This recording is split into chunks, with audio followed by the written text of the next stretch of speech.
What is going on, everybody? Welcome back to Dudes Who Bet Daily here for July 31st, last day of the month, 2022. Papa Dude, how's it going, man? Hey, good to see you, Mike. You're still in Saratoga. You saw some great races yesterday, great performances. I was super happy, and we got you got one of your exacta home, but didn't quite get the other one, did you? No, it's kind of brutal. I felt really good turning for home there. I thought Yeah, that the two Willie boy was going to be able to hold off the one, and Knee Deep in Snow kind of changed up tactics there. It was interesting. You saw Delgado shipped out two, sent that six to try and really pressure Jackie's Warrior. He just kind of shrugged him off though, like it was nothing happened. I haven't seen a grade one victory that easy no. in a very, very long Have, time. Jackie's have Warrior you was awesome. have you ever seen a horse almost stop at the finish line in a Grade One victory? Because Jackie's Warrior looked to me like, at least on TV, almost stopped at the finish. Rosario didn't move the whole race. And so he's just No. like, we're just going to gallop on home here. And it's interesting. You see that effort and you think back to last year's Breeders' Cup where Jackie's Warrior gets absolutely cooked early, pressure inside, pressure outside, not able to handle it, ends up losing the race that day. And then you watch this and you remember the Life is Good effort. Maybe we should rate Jackie's Warrior a little bit. Just have him sit, third or fourth and not be involved in this wild pace duel at the Breeders' Cup to have more energy coming for home because he can clearly do it. Yeah. So, great horse. What do you think of Epicenter? I was impressed. I mean, I sent a text to the group right after the break that simply said Rosario and then just the face palm because he doesn't send. He decides to sit in fourth with Epicenter, which is okay. I mean, I guess that works. When I saw the 48 and change half, it made me feel a lot better because I ended up playing Epicenter pretty good. And so when I saw that 48 and change half, I'm like, all right, at least we didn't go like 49 or 50 here because then I would have been a lot more scared of early voting. I thought Epicenter was really impressive, though. And it kind of validated that Epicenter was the best horse in the race and that you had circumstantial issues in the Preakness that caused early voting to be able to win. So I thought it was a really great performance by Epicenter. I think Epicenter has to be the favorite in the Haskell now, or I'm sorry, in the Travers later here at Saratoga. And a huge day for Steve Asmussen to be able to tick those off back to back and just that dominantly too. Yeah. And early voting has no excuse. Went out and did exactly like he was supposed to do. Just got beat by a better horse. I think Epicenter is the best right now, but my gosh, we've said this about a lot of horses, haven't we, this year? So it's wide open. It really is. It's interesting. I think we saw the best Brown in the Curlin, not yesterday in the Jim Dandy. I think that it's going to be a fun matchup there with Arturos going off this beautiful win in the Curlin to head into the Travers and get to face Epicenter there. Going to be a lot of fun to see those two banging heads. Thank you, everyone, for joining us here. Before we get into it, real quick, I did throw a couple shekels on Germany plus 117 to lift the trophy. You've got the women's European final today. That starts like right now. So if you do want to get in on that, check that out. They've been dominant, and I don't think England's going to handle the pressure very well here today in the final. So hopefully we can get Germany home. But before we get to the rest of the bets, let's talk a little about the stakes races today, Papa Dude. We've got a couple at Saratoga. We've got one at Del Mar. We're going to kick it off here at Saratoga with the Bowling Green Grade 2. The 5 scratches out, Cybelian. So we're down to a 5-horse field here. It's going to be interesting to see how this plays out from a pace perspective. You've got Lempador on the inside who can probably set up the pace here and probably is the Brown pace horse. You saw this horse go gate to wire 2 starts ago in the Fort Marcy. You got Arklow, Highland Chief, Cross Border, who's, 6 for 8 at Saratoga, and Rock Emperor in here. So it's a competitive 5-horse field. Right. Where did you lean in this one? Well, I'm just going to throw mine out and then you analyze it because you're the expert. I'm not. I like Highland Chief in this one. That's where I went first. You can't overlook Arklow, and then the pace setter will be the number 1. So I like the way Highland Chief's been running. That's where I went. I'm gonna be on L'Imperator, the 1 and the 3 Highland Chief here. I'm gonna hope one of the 2 of them can get it done. I just feel like Arklow is just not gonna get the right setup here. I expect Ortiz to keep this horse closer to the pace, but whenever Arklow seems to be closer to the pace, just doesn't have that same kick as when he's coming from further back. And so I think Arklow might be a little damaged by the pace setup here. And look, I didn't like Highland Chief off that Man of War victory in the Grade 1. But really kind of came back and validated in the Manhattan and ran well in that race. And so you can't knock Highland Chief now after 2 in a row and say, hey, like it faced very good competition. This is an easier field than he faced in that Manhattan. And all 3 of those horses that were in the Manhattan came back to run well in the United Nations at Monmouth. So you kind of have to think that Highland Chief is a legit threat here in this longer turf division now. Like I said, Cross Border 6 for 8 at Saratoga. you got to respect that because there are definitely horses for courses, and this Sure. is over Cross Border's head, but he absolutely loves the track, so maybe it moves the horse forward enough. All right, sounds good to me.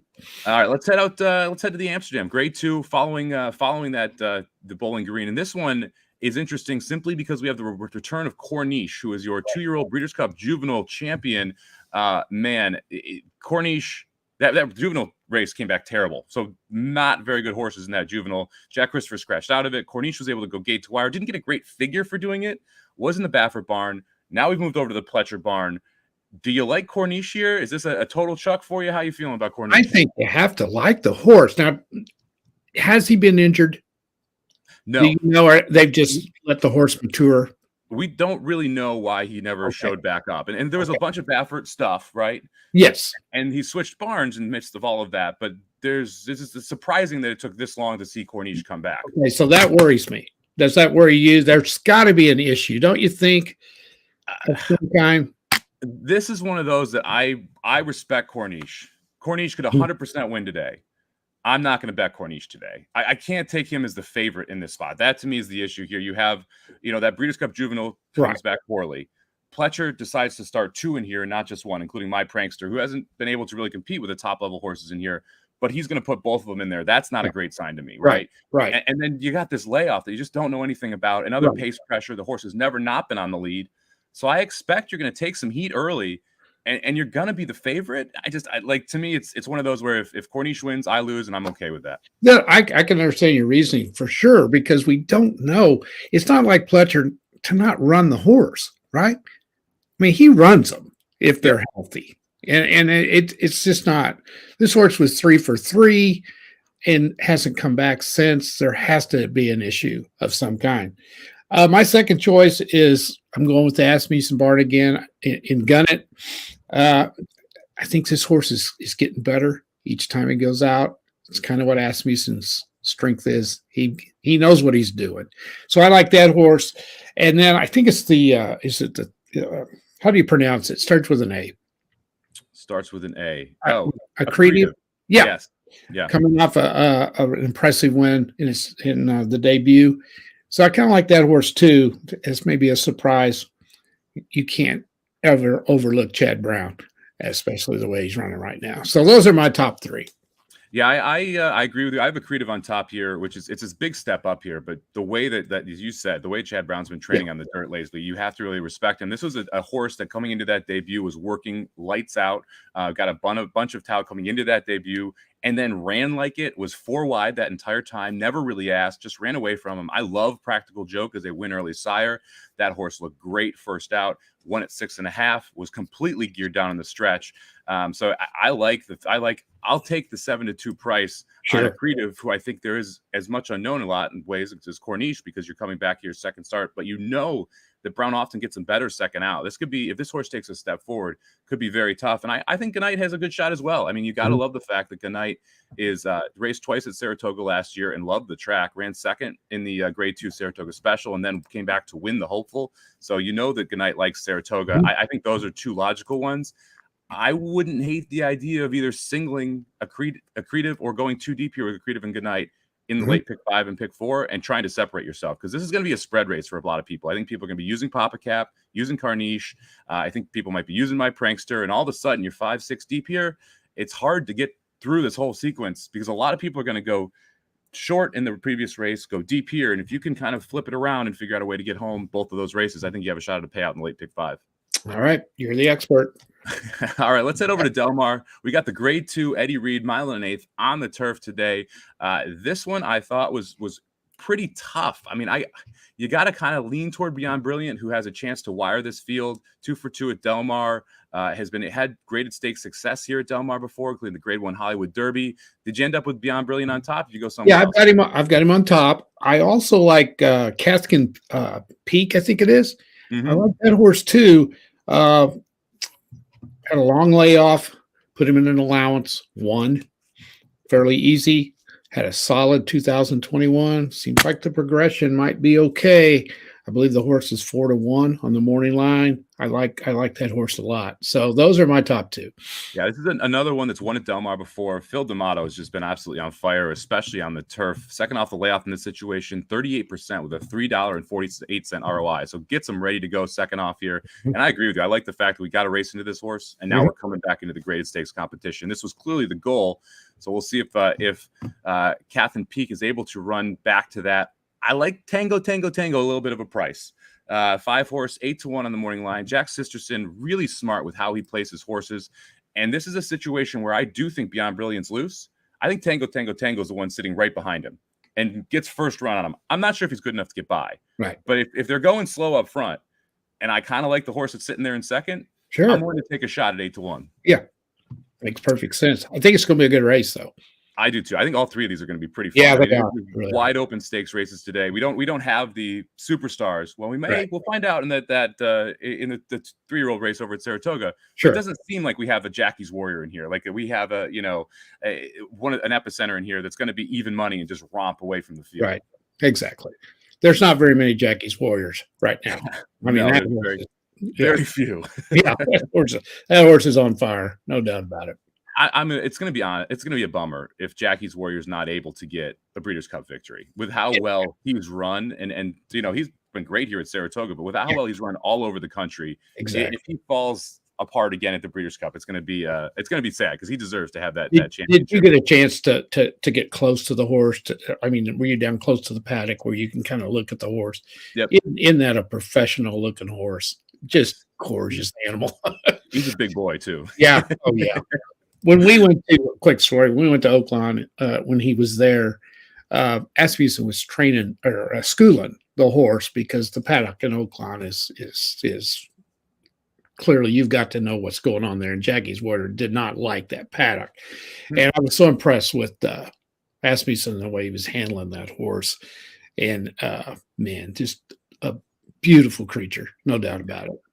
He's amazing. If you're not able to watch him, it's one of those things where you should try and make it out to the track one day. Yeah. I've been fortunate enough to see him run twice this year already. Both times he absolutely blew the doors off, and it was really appreciated by the fans. I got to give some credit to the Saratoga crowd who gave him a standing ovation on the way back to the winner's circle. Is that right? That was cool. Which I thought was pretty cool. I like seeing that type of respect. You bet.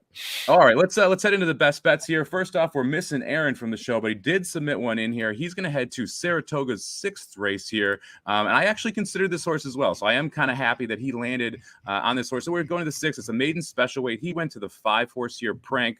Todd Pletcher, and you got Irad Ortiz, who's going to take the mount. Ellen J. Foxwoods owns the horse. This is a first time out.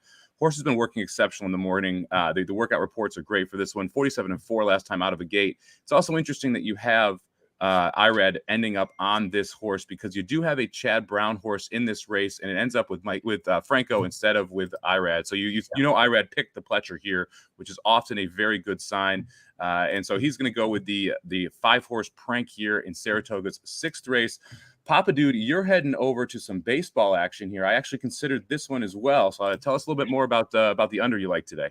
Well, first of all, I'm going to show you how Andy Sertling should handle his horrible picks, okay? Instead of blaming the jockeys and everybody else, this is what you do. When you're in a slump like I am, and I'm in a horrible slump, you own it. You just own it. You're just in a freaking slump. No matter what I touch, it goes bad. And I tell you, Mike, I don't know. I'm sure you looked at baseball today. I didn't really see much I liked today at all. It was just kind of, the heavy favorites. We don't bet those. And that's the only ones I really like. Were you kind of that way too, looking at it? I thought about, I considered going with a possible parlay. I like Detroit a little bit today in the early game, a monster point number, but decided not to go that direction.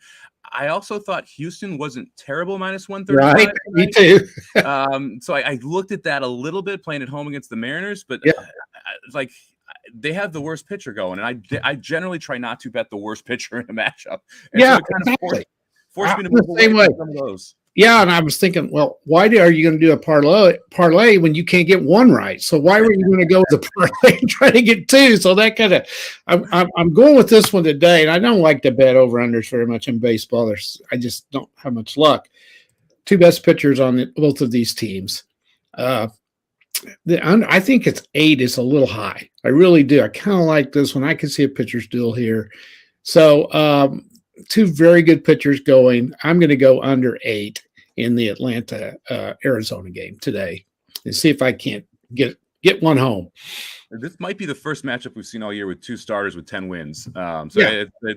It is definitely a good pitching matchup today. And they've been consistently going under. I don't know if you checked out the series. This is the 6th game. They've gone over 8 once of those previous 5. So with worse matchups, they're still going under. So hopefully we can kind of keep that trend for you going. And one other thing, Mike, I couldn't go with my favorite today, which is Dylan Cease, because the White Sox are like minus 284. That's my pitcher. That's the guy. You talk about a guy that's on fire. He's pitching lights out. And that was actually one of those I looked at. I'm like, can I find another minus that I can parlay him with? I looked like, okay, I like Tampa today, but they're minus 250. Yeah, exactly. They're minus 292. Yeah. What if we put them together? How close do we get? And then you got Goslin on the mound for the Dodgers, 11-1 with a 2.26 ERA. Yeah. If you put those 3 together, and I checked it out, it's about plus 175. I thought about throwing that 3-teamer in there, just taking the 3 best pitchers of the day. Exactly. But I ended up taking a little bit of a swing, right? Okay. People give us some shit about taking the favorite in too many races. Sure. I had a 5-1 morning line shot earlier this week, a 9-2 earlier. I'm going to go with a 6-1 shot here in the 4th race from Saratoga. This is an interesting horse to me for a couple reasons. So we're going to go to the 2-horse Bold Journey. Jose Ortiz takes the mount for Bill Mott. This is the first time we're going to see this horse in a little while. Bold Journey was entered earlier this week and was 7-5 on the morning line in a claiming race. Mm-hmm. They scratched this horse out of the claiming race to enter it in an $89,000 N1X allowance. So they took the horse. They thought they were going to lose the horse, and they put it into a big time allowance anyway. So that because they like the horse that much. This is a half to American Revolution, who's become a very, very good horse, especially older in his career. So I like the fact that this horse should be developing, should be getting better. The setup is wonderful as well here. There's a ton of speed in here. Bold Journey is going to break from the inside and going to be able to sit in a nice position right behind the first flight of speed and be able to make a move. I think that we're ready to go off this layoff. I like the fact that we scratched out of the claimer to put ourselves in an allowance. I don't think the allowance came up that tough. I think this was a pretty good spot here for Bold Journey. Irad was going to ride this horse in the claiming race. You get Jose here in this one. I'm happy that the Ortiz stays aboard here. So I'm going to take a little bit of a shot here. Give me the number 2 horse Bold Journey in Saratoga's 4th at 6-1. All right. Sounds great. So hopefully we can get one of these home. We were ice cold early. We got on fire middle of the week. Yesterday was atrocious. But we're going to go over the picks real quick here for today. Then we'll sign off. Papa Dude taking the Braves and the Diamondbacks under 8. Aaron is going to head over to Saratoga, race 6, take the number 5 Prank, first time out at 9-5. I'm going to go to Saratoga, race number 4, take the number 2 Bold Journey, who's 6-1 on the morning line, down 2.4 units for the week. We have won the last 2 weeks. We need to have a big Sunday here to make it up. Thank you very much, everybody, for joining us. We appreciate it. We'll see you guys next Wednesday, starting at noon for a new week of Dudes Who Bet Daily. Good luck this week.